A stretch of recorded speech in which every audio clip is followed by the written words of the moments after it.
Magandang araw po sa inyong lahat mga karibin natin at welcome back dito po sa ating munting channel Pinas News Review, kung saan re-reviewin po natin ang mga mahalagang balita dito sa Pilipinas. Mga simpleng komento sa mga issue dito sa Pinas. At ito nga mga karibin natin, kapapasok lang, malaking gulo to. Grabe, PBBM Maka Duterte na siya sa nangyari matapos sunod sa utos. Yan mga karibin natin ang ating alamin.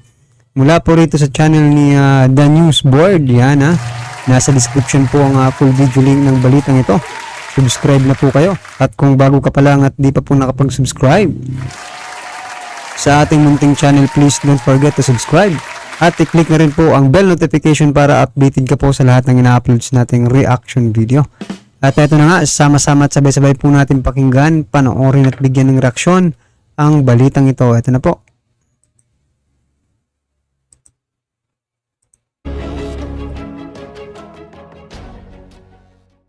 Ito ang mainit na balita at trending ngayon sa mundo ng social media. Marcos at Duterte, tuloy ang bakbakan at gustong magsenador, sinampal ng katotohanan. Ano nga bang dahilan? Well, let's find out. Walang tigil ang bakbakan ng magkabilang kampo, lalo na ang patuloy na panawagan na magpa-drug test itong si Pangulong Marcos at ang pagtawag sa mga Marcos na magnanakaw. Kaya naman, isang Marcos era journalist ang sumagot sa mga pambabatikos sa Pangulo. Meron ka bang nadinig na sinabi ni Marcos Jr.? Alam niyang lahat yan, kilala niya sila. Meron pa ka bang nadinig laban sa kanila? So look at the character of this man now and see how he behaves. Itong hidwaan, itong mga sinasabi, ito si ganyan-ganyan, itong pinsan mo ganyan. Kung 37 years na talagang grabe ang batikos sa kanila, sa pamilya niya, wala kang nadinig na salita sa kanya. He kept his silence, but the language of his silence spoke 1 million words. In fact, it spoke 31 million votes. That is the president we have today. 31 million ang nabudol. Supporters na dapat talagang linisin ang Senado at Kamara. Kaya naman, isa nga si Kuya Willie Rebillame ang nagsabing handa na siya para samahan si Robin Padilla sa Senado para baguhin ang ating bayan basta sa utos ni dating Pangulong Duterte. Kaya naman kilalang broadcaster at Marcos supporter naglabas ng matinding reaksyon. Pero ngayon bago na, handa na raw siya. Well, karapatan naman ni Willie na tumakbo siya sa kahit anong posisyon. Siya naman ay Pilipino, nasa tamang edad, marunong bumasa at sumulat, kumakanta pa nga, di ba? Yung mga ganun. Ayun naman ang mga qualification. Meron siyang portion doon na siya. So anong problema mo? Di ba mga karibin natin, anong problema ni Sir Mike dito kaya Sir Willie? Di ba? Kung gusto niyang tumakbo, tumakbo ka rin Sir Mike Abe. Alam naman ng lahat, di ba? Na alam na po ng lahat na supporter ka po ni dati ni di ba? Ni puring-puri mo dati si Pangulong Duterte. Pero natanggal ka lang sa SMNI, no? Nagbago po ang ihip ng hangin, no? Marami pong nakapansin dyan, mga karibin natin, Pero well, anyway, pakinggan pa rin po natin. Baka makapulot tayo ng aral dito kay Sir Mike Abe. So, again, lahat ng mga botanteng Pilipino dito at sa abroad, maging mapagsuri tayo. Huwag padala sa kasikatan. Huwag padala sa patawa. Huwag padala sa kung ano man.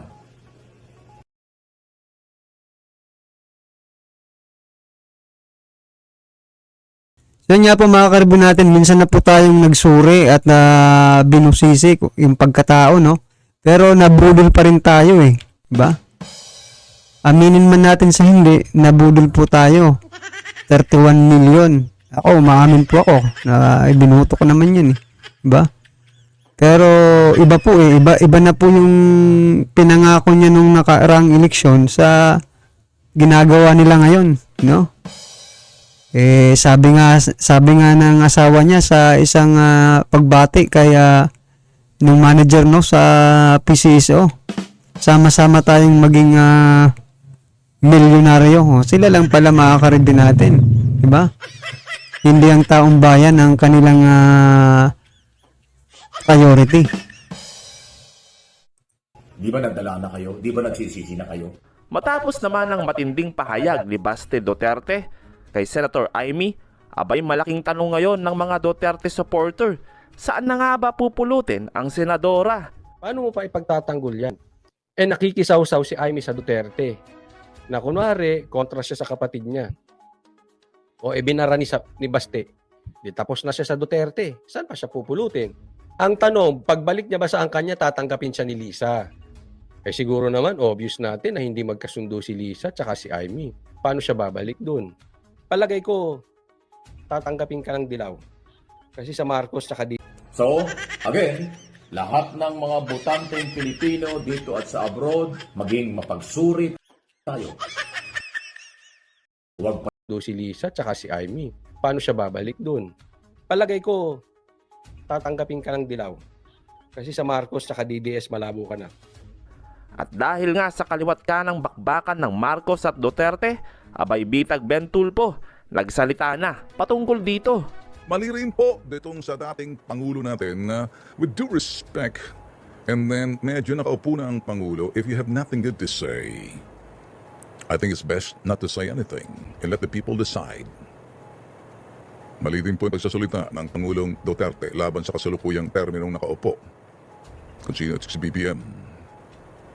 Meron pong sinasabing respect. Patapusin po natin and let people decide kung nga ba'y mali ang ginagawa ng nakaupong presidente at hindi po pwedeng sasabihin po ng dating presidente ay ganyan kasi magdudulot po yan ng hati-hati, kaguluhan. Sa ibang balita naman, abay isang senador nagpakitang gilas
sa usapin ng constitutional amendments.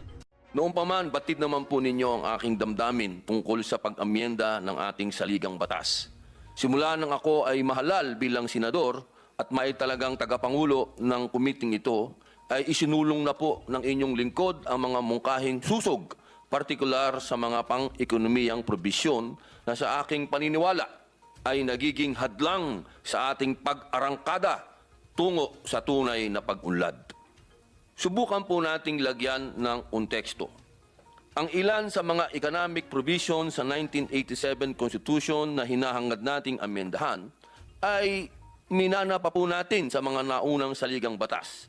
Marami-rami ng dekada ang nakalipas. Ito po ang panahong sariwa pa sa kaisipan at damdamin ng mga bumalangkas ng konstitusyon ang napakahabang mga taon ng pananakop ng mga dayuhan sa ating bayan. Kaya't pinalakas ang Filipino First. Ito ang prinsipyong isinasaisip at isinapuso ng mga delegado. Fast forward po tayo sa kasalukuyan. Ano po ba ang kinaharap ng Pilipinas bilang isang bansa sa kontemporaryong panahon? Meron pong isang termino, globalisasyon. By definition, globalization is the word used to describe the growing interdependence of the world's economies, cultures, and populations brought about by cross-border trade in goods and services, technology, and flows of investment, people, and information. Sa isang kalungkutan, ang may higpit na probisyon po sa ating saligang batas ay hindi na angkop sa pandaigdigang kalakaran sa ekonomiya. Nabanggit na rin po natin ito noon. Sa kasalukuyan, ang ating bansa ay pangatlo sa 83 na ekonomiya. Sa pinakamahigpit sa mga regulasyon base sa Foreign Direct Investment Regulatory Restrictiveness Index ng Organization for Economic Cooperation Development. Base sa Foreign Direct Investment Attractiveness Scorecard noong 2020, ang Pilipinas ay nasa dulo, 13th sa 14th na ekonomiya sa Asia Pacific. Ang 13 po tayo sa 14 na ekonomiya sa Asia Pacific. Batid naman po nating sinubukan na itong gamutin sa pamamagitan ng pagpasa ng Public Services Act. Subalit nga po, nung ating binigyan diin nung nakaraan at binanggit din ng ating Senate President Juan Miguel Zubiri, ang nakabinbing pang-question po nito sa Korte Suprema ay nagbibigay pa rin ng alinlangan sa mga dayuhang mamumuhunan. Ito po ang dahilan kung kaya't hindi pa tayo makaarangkada sa implementasyon ng batas. Sa paghahain po ng resolusyon bilang 6 ng ating mga iginagalang na mga senador, Senate President Zubiri, Senadora Ligarda at Senador Angara, natutuwa po ako na mabibigyan ng pagkakataon ang diskusyon sa pagpapaluwag ng ating konstitusyon tungkol sa mga restriksyon sa mga pampublikong kagamitan, institusyong pang-edukasyon at industriya ng advertising. Ako po ay nagpapasalamat sa tagapangulo ng Senado sa kanyang malawat na pangunawa sa prinsipyong aking tinitindigan, gayon din sa aking mga kasamahan dito sa Senado. Muli po, ako po ay nagpupugay sa ating Pangulo ngayon ng subcommittee na ito, Senator Sani Angara, sapagkat ito pong hakbang na ito ay tunay na aking pong pinaniniwalaan na makatutulong sa pag-unlad ng ating bansa at makawala po sa tanikala ng pangungutang sapagkat sa usapin po ng lohika, kapag ka may investment, ibig sabihin may puhunan. Kapag ka may puhunan, ay merong iikot na pera.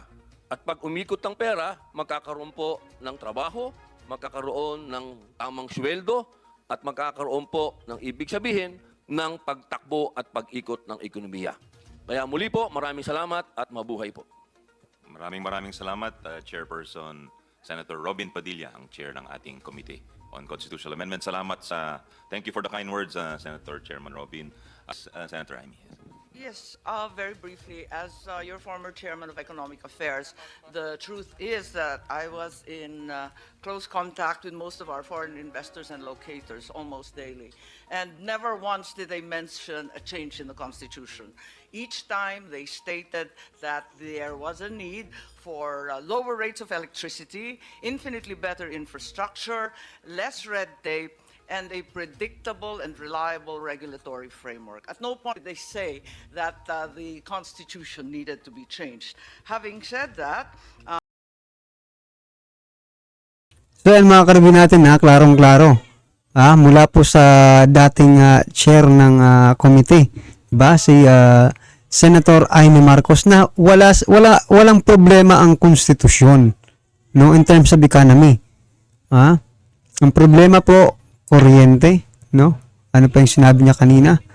Yung mga sinabi niya, yun po yung problema, pero wala po sa konstitusyon, mga karabin natin. Pero bakit pinipilit nila? Baka iba po yung gusto nilang baguhin, di ba?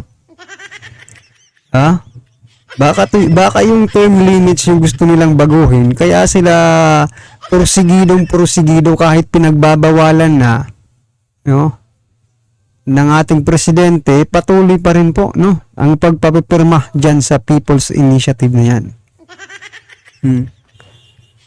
So, klaro naman po na sinabi po ni Senator Amy Marcos.